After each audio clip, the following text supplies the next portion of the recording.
తండ్రి అహంకారపు యజ్ఞంలో నా భర్తకు అవమానం జరిగింది. శివుడికి అవమానం జరిగిన చోట సతీదేవి బ్రతకదు.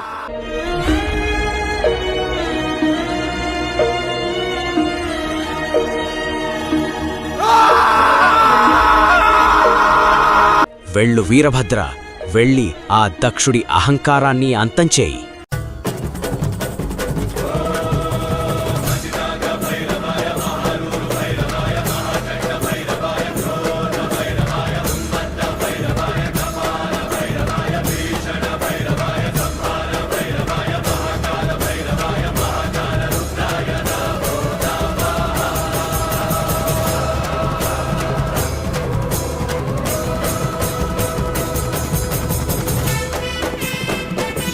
ఇలాంటి మరిన్ని వీడియోస్ కోసం please like, share, comment and subscribe.